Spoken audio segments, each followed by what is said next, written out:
Hi, everyone. This is Rohit from Lifestyle Mastery, and I'm excited to have Jeroen Bertrams, who's an avid angel investor in numerous companies. He has more than 10 unicorns in his portfolio, namely Notion, Carta, Rappi, Tala, Bolt, and others.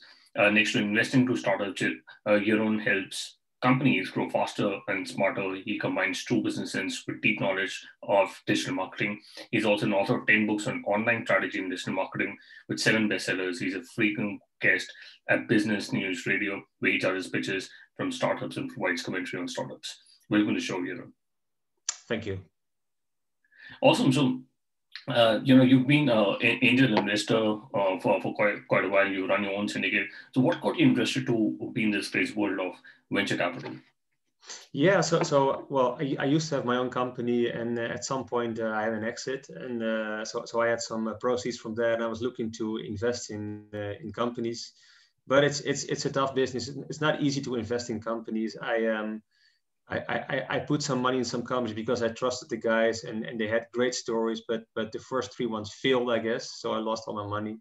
But it's good to make mistakes early, because if you make mistakes early, you learn much quicker. But if you start angel investing, it's important to start with small checks, do many small checks in many companies. You will make mistakes in the beginning, but you will learn from that. But don't use too much money in the beginning. But the thing I like about angel investing is mostly that you are helping people, realize their dreams, I guess. And there's so much energy there. People are happy. It's just great to be involved with smart young people who are trying to build something beautiful. I guess that's what attracts me most. Yeah, no, absolutely, very interesting. And you talked about setting your first company. When did that happen, and what was the company all about?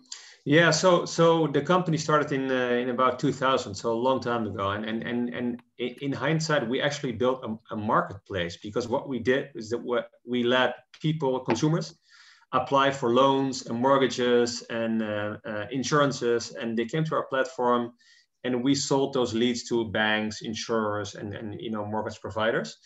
And if a loan was granted or a mortgage was realized, we got a kickback for that. So it's a pretty much an old-fashioned marketplace, a long time ago, and we ran that for a couple of years. I think we sold it in 2008.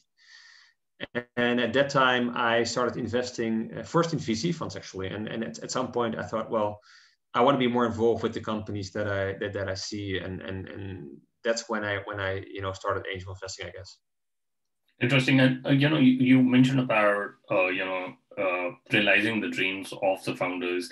How much somebody who's just starting out investing into startups, how much money would you recommend them to invest into each startup, and how much of the network should be there into risky asset class like angel investing? Yeah, so I always advise people who ask me about this is to spread their bets. So depending on the available budget you have for investing, try to spread it, over 10, 20 companies per year. And I understand this sounds like a lot, because it's a lot of work, because if you want to invest in 10 to 20 companies, you have to see, a multiple of those companies, because you can't invest in every company you see. So it's a lot of work. But only by spreading your bets, you will increase your chances of having a home run. And venture capital is really, in the way I see it, and the way in my portfolio it works that way, it's a home run business. It's a hits business. You need a couple of hits in your portfolio to be able to make a good, return on your investments. And if you do too few investments, it's just not going to work out. It's going to be too hard. And would you suggest, putting a small amounts, like $1,000 of $1,500? Yeah. So when I started out, there wasn't a platform like AngelList or many of the other platforms which are available now. So I did direct investments in companies, and I did direct investments of 10K, maybe 20K, small tickets, but big enough to be on a cap table, I guess, and to have some influence on the situation. But deliberately small, because I did a good exit with my company, but not big enough to have an unlimited amount of money to keep spending. So I thought, let's try with small checks, see what works, see what I can learn from it, and move on from there. Correct. And what has been the single biggest change in the venture landscape since you've started investing in 2007 and 8? Yeah, There's been a lot of changes. Yeah. it's totally changed. I mean, well, in the United States, it has totally changed. I must say, in Europe and in my home country, the Netherlands, it's pretty much the same still. But the United States, of course, we have platforms. We have many platforms. I guess one of the most famous, one of the most active ones is AngelList. I mean, I'm pretty active there. I have my own syndicate there. I work with another syndicate with a couple of people. We have DVC as a syndicate, but syndicates have really changed the VC landscape big time because they will let you invest very small amounts, like from $1,000, in great companies with great VCs in around. You know, I mean, 10 years ago you could never invest with Andreessen Horowitz in around, with Sequoia Capital. It was impossible. You couldn't reach that. But now you can just reach that. I mean, with $1,000. So I mean, you can really build a big portfolio with great companies. And then the next step has been the rolling funds, of course, which Angels has introduced. But it means that many, entrepreneurs can start their own fund and start writing checks really quickly and easily, which means that they're taking over some part of traditional VCs, I guess, and that has made things easier for startups, I guess, because they can get money from way more people, from people that have been entrepreneur themselves a bit more. So I think it's a good thing. Right. No, I think you made some very relevant points about AngelList, rolling fund, and all. I had Peter Livingston from Unpopular VC, who had an unpopular view, saying that some of these syndicates could be top 5 or top 10 firms a couple of years down the line. So do you think platforms like AngelList and all can really disrupt the venture capital landscape? Yeah, they will have a significant impact, but at the same time, the VC landscape is huge. There is so much money in there, and while AngelList and other platforms as well, they're doing a great job as well. I mean, it's not just AngelList, I guess, but they're doing very well. But still, it's just a couple of percentage they have of the market, and they will grow further. But still, a large part of the market will still be owned or operated by more traditional VCs. I think the VCs will also change, in a better way, but some VCs are just really strong. The brand name VCs will remain there. They have specific knowledge about industries, about partnerships, about the way you can help companies. And many VC funds only do a few investments per year, so they are really dedicated. While some AngelList funds do many investments per year, so they will be a little bit less hands-on than traditional VC funds. So they will both keep existing, I guess. Right, yeah. And you talked about there's a lot of capital outside. Bill Gurley talks about the biggest challenge is the oversupply of capital today. Do you think that's a concern, that there are a lot of VC firms now trying to help our founders, or do you think no, there is space for everyone out there? Honestly, I think valuations have gone totally crazy. There's so much money in the market. There's so many VC funds. There are these rolling funds, of course, who want to get a piece of the big companies, of the great startups. Everybody's competing, which means for startups it's a super time, because they can pretty much, if you're a good startup with strong founders, repeat founders, and you have some good traction, you can ask anything you like. I mean, valuations have shot up like crazy, and I think for investors, it may not be the best time to invest right now. Or at least you got to be very careful where you put your money, because you got to have some sort of upside. And upside, with high valuations, upside is getting less. It's as easy as that. So I think it's a bit out of control, and it started right after the first COVID lockdown, I guess. In the middle of last year, first 2 months, nothing happened. The whole VC value chain just quit. I mean, nothing was happening anymore at some point, and everybody was thinking what's going to happen next. And then within a few months, it just exploded, as if all the money that had been paused just came together in one moment and hit the market and just blew up everything. It's crazy out there. Right. And how would VC firms like Tiger Global and Softbank, who have really changed the whole dynamics, or trying to change the dynamics of the venture landscape by looking at speed with which they are funding startups. What are your thoughts on Tiger Global really raising a large fund? Yeah, there's two things happening there. I mean, the Tiger and the Tiger Global and the SoftBanks and a couple of more, they have huge funds. That's one thing. So they got a lot of money to deploy. And the second thing is they've become much quicker. They're faster. Before these funds took like 3-4 months to look at a company, talk about it for months. But right now, at least that's my feeling. Of course, I mean, that's what I'm hearing in the market. I mean, in a few weeks, they can put down hundreds of millions, and they're not scared of paying a high price. So that has changed, and that has made things easier for startups. But it's made things tougher for other funds, because if these huge players can easily get into the game and decide faster than before, then funds which used to be fast are competing with them now, which is tough for some of them. Right. Yeah. Absolutely. And going back to what you mentioned before about running your own personal syndicate.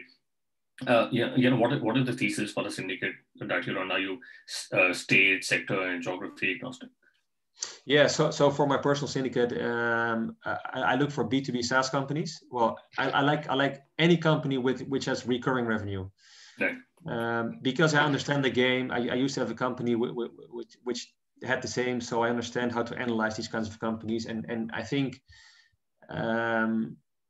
Well, they're not easy to build, but it's if you build it well, if you get a right team, you can build something with little downside. So it's you can build a company which grows fast, steady, and get valuable, I guess. And so I like those very much. I know those, I understand those. Those are pretty much my focus. I don't have a region. I'm region agnostic, I guess. Any company which has B2B SaaS recurring revenue, which has a strong team, which has initial traction, it has to show that it's traction, and not just traction from friends and family, but traction from customers they don't really know. Like a lot of pitch decks these days, which show traction, and then when you ask and look at it, it's traction from friends. Well, it's okay, but that's not cold traction, right? I want to see cold traction from people they don't know. Then I'm interested, in those companies. Got it. And I understand you've been investing through syndicate for quite some time. How's the world of fundraising changed with COVID, and what has been the relationship with founders when they're trying to raise funding through a very complex of funding timelines? Yeah. So I mean, before, of course, companies used to visit VCs and go by their office, and sometimes had to travel a long time, sometimes other countries even. That has changed. I mean, right now, even the big name, brand name VCs are using Zoom or other tools to talk with founders. So this means that a founder is able to take 1 week or maybe 2 days even and plan 5 or 6 meetings per day and talk to 30 VCs in a week, and the next week they'll have a term sheet and sign. Well, before it used to be, you got to find your spot at the VC. You gotta wait for a couple of weeks to get in and drop by, and so things have gotten much faster and much easier for companies. Right. Yeah. No, absolutely. I think they can sit out of anywhere and build that relationship. But for founders who listening to this podcast, are there any suggestions or any advice on how do you build off that relationship of Zoom? Because when you meet somebody face to face, there's a different way of building a relationship. But are there any advice for founders who want to really build some sort of a relationship with VCs? Yeah. So this is pretty much an issue, because I think as a founder you need to understand that when you choose your VC, you're pretty much marrying someone, right? Right. It's a relationship for the 10 coming years, or maybe 7, whatever happens. But it's for a long time, and you need to understand that you cannot choose within one day or 1 week. Even if there's money on the table, even if it's a great valuation, you still got to consider that you're marrying someone here. Okay. And you got to be smart about that. So I think even though things can go fast, you still should take your time, do your diligence, find out about the VC, get referrals, talk to other companies that have been funded by the VC, and try to find a match, a cultural match with the VC, because you got to work with them. They're in good times, but also in bad times. And I always tell companies, when I want to invest in them, I give them a list of companies I invest in, and I tell them, ask these companies what I did when they were in bad times. Did I help them? Did I not help them? And I think every company should do something like that. They should talk to other companies and ask them, did the VC really help you? Yes or no? And is it going to help you in the future? Correct. And you also run another syndicate called DVC Fund along with Sandeep Ahuja. What are the thesis for the fund? Is it similar to the thesis that you run for your personal syndicate? Yes, correct. So with Sandeep and a couple of others, I have a pretty big syndicate on Angel List. We formed it beginning of 2021. Doing a lot of deals, but we have a lot of people, so we can handle it. But the thesis is pretty general, actually. It's about, well, we like second time teams or third time teams. We like companies that have a huge market. We need to see the opportunity for a unicorn. We don't invest in companies that may become big but not unicorn if everything works out. Of course, usually not everything works out, so they won't all become a unicorn. That would be great, but that's not the case. But we need to see the potential of that.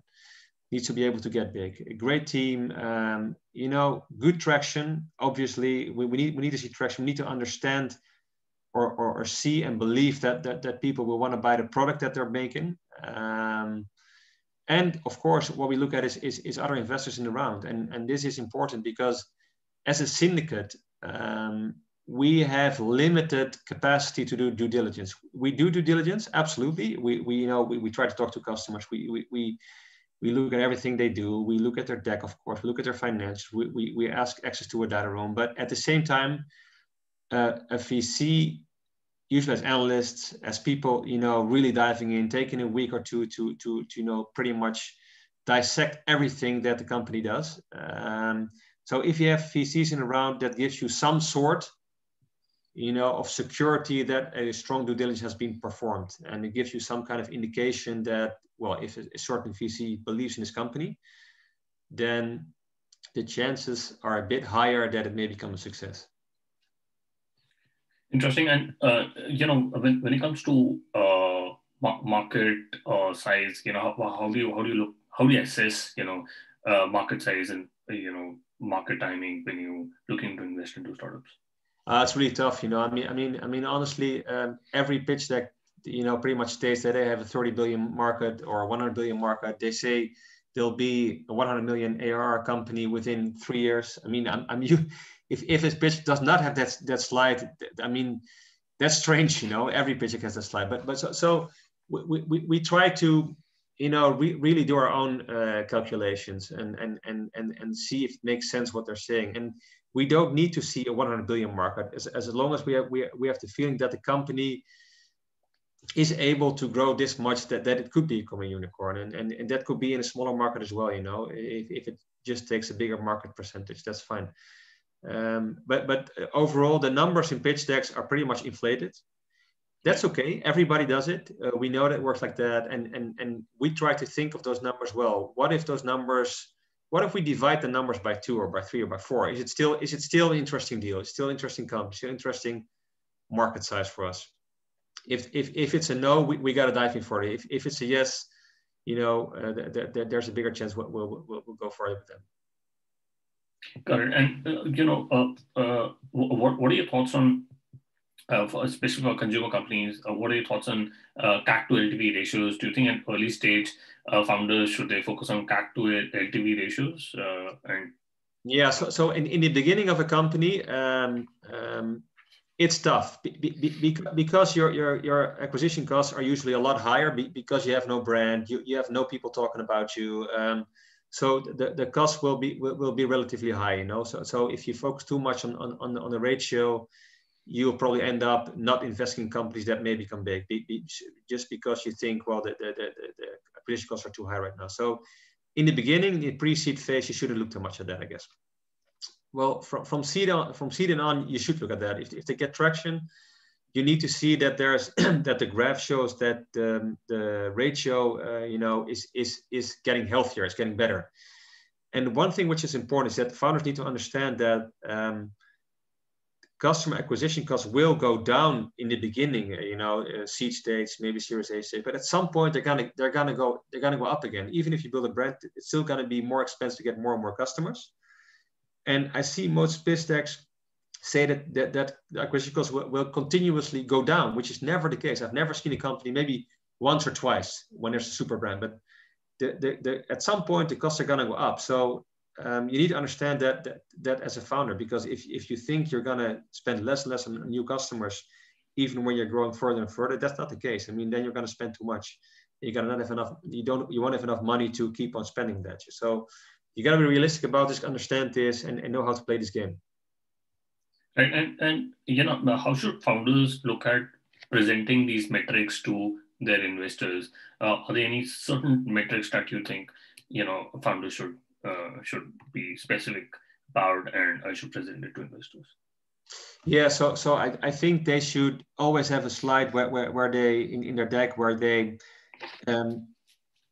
show some sort of understanding of this. And I know many early stage startups, they don't have someone on marketing, they don't have someone on sales, I guess. I mean, it's mostly technical people, which is fine because I have a preference for technical teams because it means you know you need to build something in the beginning, and that's where it all starts, I guess. But they need to understand that at some point they need to sell the product. It also how much it's going to cost to sell a product and how much the customer is going to be worth over time.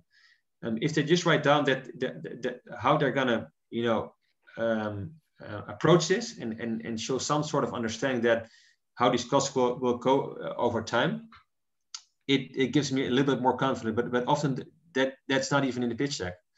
So we need that. Correct. And you know, you've written several books on marketing and online strategy and digital marketing.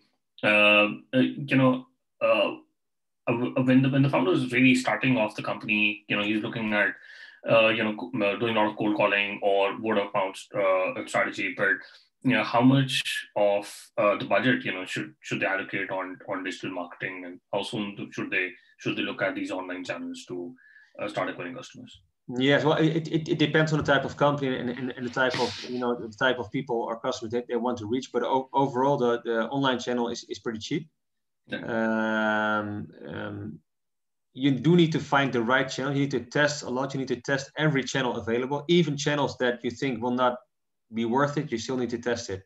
Test as many channels you can and try to get, you know, try to understand how much it costs to get a customer on every channel. And then, of course, based on the results, focus on the best returning channels, and also like the online channel because it gives you so much data, right? You get so much data from your campaigns. While you know some other channels, some offline channels, they give you much less data, I guess. I mean, if you put an ad in a paper, it's tough to really understand how much you benefit from that. While online, you can measure every click, every view, anything they do on your website. It can be related to the one single cent you spent online. So that's why I love the online channel. But still, you know, some channels are more expensive than others, and it depends on the company. But you need to test everything. Don't think you should just test three channels. Test 20 or test 30. I don't care. As much as you can. Correct. And you know, you invested into a lot of YC you know, backed companies, and you know, I read somewhere on Twitter that YC is useful for pre product market fit, but not that useful for post product market fit, that's when VCs come in. Do you agree on that, or do you think YC community really helps you after the post product market fit as well? Oh yeah, so I think it's also for later stage. In fact, there's a company here in my home country, MessageBird, which attended YC when they were already making big revenue, and after that they've pretty much exploded. So YC helps you with your company and your strategy, but it's also about its network. I mean, the alumni network of YC is just huge. It's strong. They will help you. So even for companies which are a bit further, in their growth, YC can still give you a boost, give you another head start, to competitors. So the only thing for a company, of course, I mean, if you attend YC, you will lose 7% of your equity. So if you're a really big company, and you need to make a dedicated choice do you want to give up so much equity at a pretty low valuation, I guess. At the same time, like I said, the YC is really a powerhouse. It's a force of nature. It's there are so many positives about it, and so I would seriously consider it at any time, basically. Got it. And do you think companies like Y Combinator and Lambda School are already unbundling the education and making it cheaper and more useful for the founder or for people who are looking for jobs, especially from Lambda School? And do you think these sort of innovative education companies are going to come out more in future and disrupt the university? Yeah, I find them really interesting. I mean, I follow Lambda School. I guess from the beginning, and at some point I had an opportunity to invest in the company. I didn't, because the valuation at that time was already pretty high. Of course, I was wrong because after that the valuation went up and up and up. And I know they've had some tough times, recently and maybe a year ago, and they had to lay off a couple of people. But it's interesting what they do. I mean, it's they pretty much found that the education is not what it should be. And they found a certain solution for it. If you like the solution or not, I mean, even it doesn't really matter. But I think they were correct to see that there's an opportunity to get things better in education. And they found one solution. There are other companies with other solutions. I think something had to be done, and I think it's good that they had so much attention. It's led to many other companies trying similar things. And overall, I think it's good for education because it means that also traditional education needs to improve, needs to get better, needs to find ways to help young people get educated and grow in themselves. All right. And I quickly want to the top three. What's your favorite business book? Oh, my favorite business book. Wow, that's a tough one. I read a couple of books on VC investing. I read Jason Calacanis' book, Brett Feld's book. Those were really, really good for me because I needed to understand how this game works, and they had a lot of great tips in them, and they were both very well written books. So I like those. There was a business book which I read like 20 years ago or something, which was about how people share knowledge within companies, which I found really interesting. But it's pretty old now. But it was written by Peter Senge. I found it really interesting because sharing knowledge within companies is crucial. I mean, if you don't share knowledge within companies, you're developing the same thing twice, which costs money and time, I guess. And that was probably impressive, I guess. We'll put that in the show notes. If you could go back in time when you started working on your fund, what is the one thing you would have focused on or done anything differently? Yeah, so one thing which is really important, and a mistake I made is get someone technical in the founding team. Don't let your technology be built by a third party. You need it's the most important thing in a startup usually, and you need to have someone who can build stuff for you, and you need to own everything you build. That's a mistake I made. It's costly to let someone else build it, but it's even more costlier if you need at some point to start building it yourself again from scratch. waste of time, waste of money. You know, get someone technical on your team from the very first minute. All right. And do you have any favorite online tools, example, Gmail, Slack, Zoom? Yeah, my favorite online tool used to be Google Reader, which let me you know, follow all the news in the world. And Right. but they quit, of course. So now I use Feedly. Right. I think it's the tool I use Slack a lot for all kinds of stuff, and I use Gmail a lot for all kinds of stuff. But I think Feedly is pretty much a tool that I use every day for about half an hour, at least, maybe an hour, just to read about news. You know, it gives me the headlines for all kinds of publications I like, and it keeps me up to date on companies, on startups. It's great. And one other tool I really like is Google Alerts, I guess, and Crunchbase. I spend a lot of time on Crunchbase as well. You know, getting info on companies and see how they're doing. Yeah, no, absolutely. I think Crunchbase is also one of my favorite tools these days. Yeah, we'll put that in the show notes. Jeroen, what is the best way people can reach out to you and know more about your syndicate? Yeah, the best way is well, I have my personal website, which is links to all of them. It's my last name, bertrams.net, net. If they go there, it's links. It's got links to everywhere. It's got a contact form. You know, reach out anytime, and that's probably fastest. Got it. We'll put that in the show notes. Thank you so much for taking our time speaking to us. I really enjoyed my conversation with you. Happy to do so. Thanks.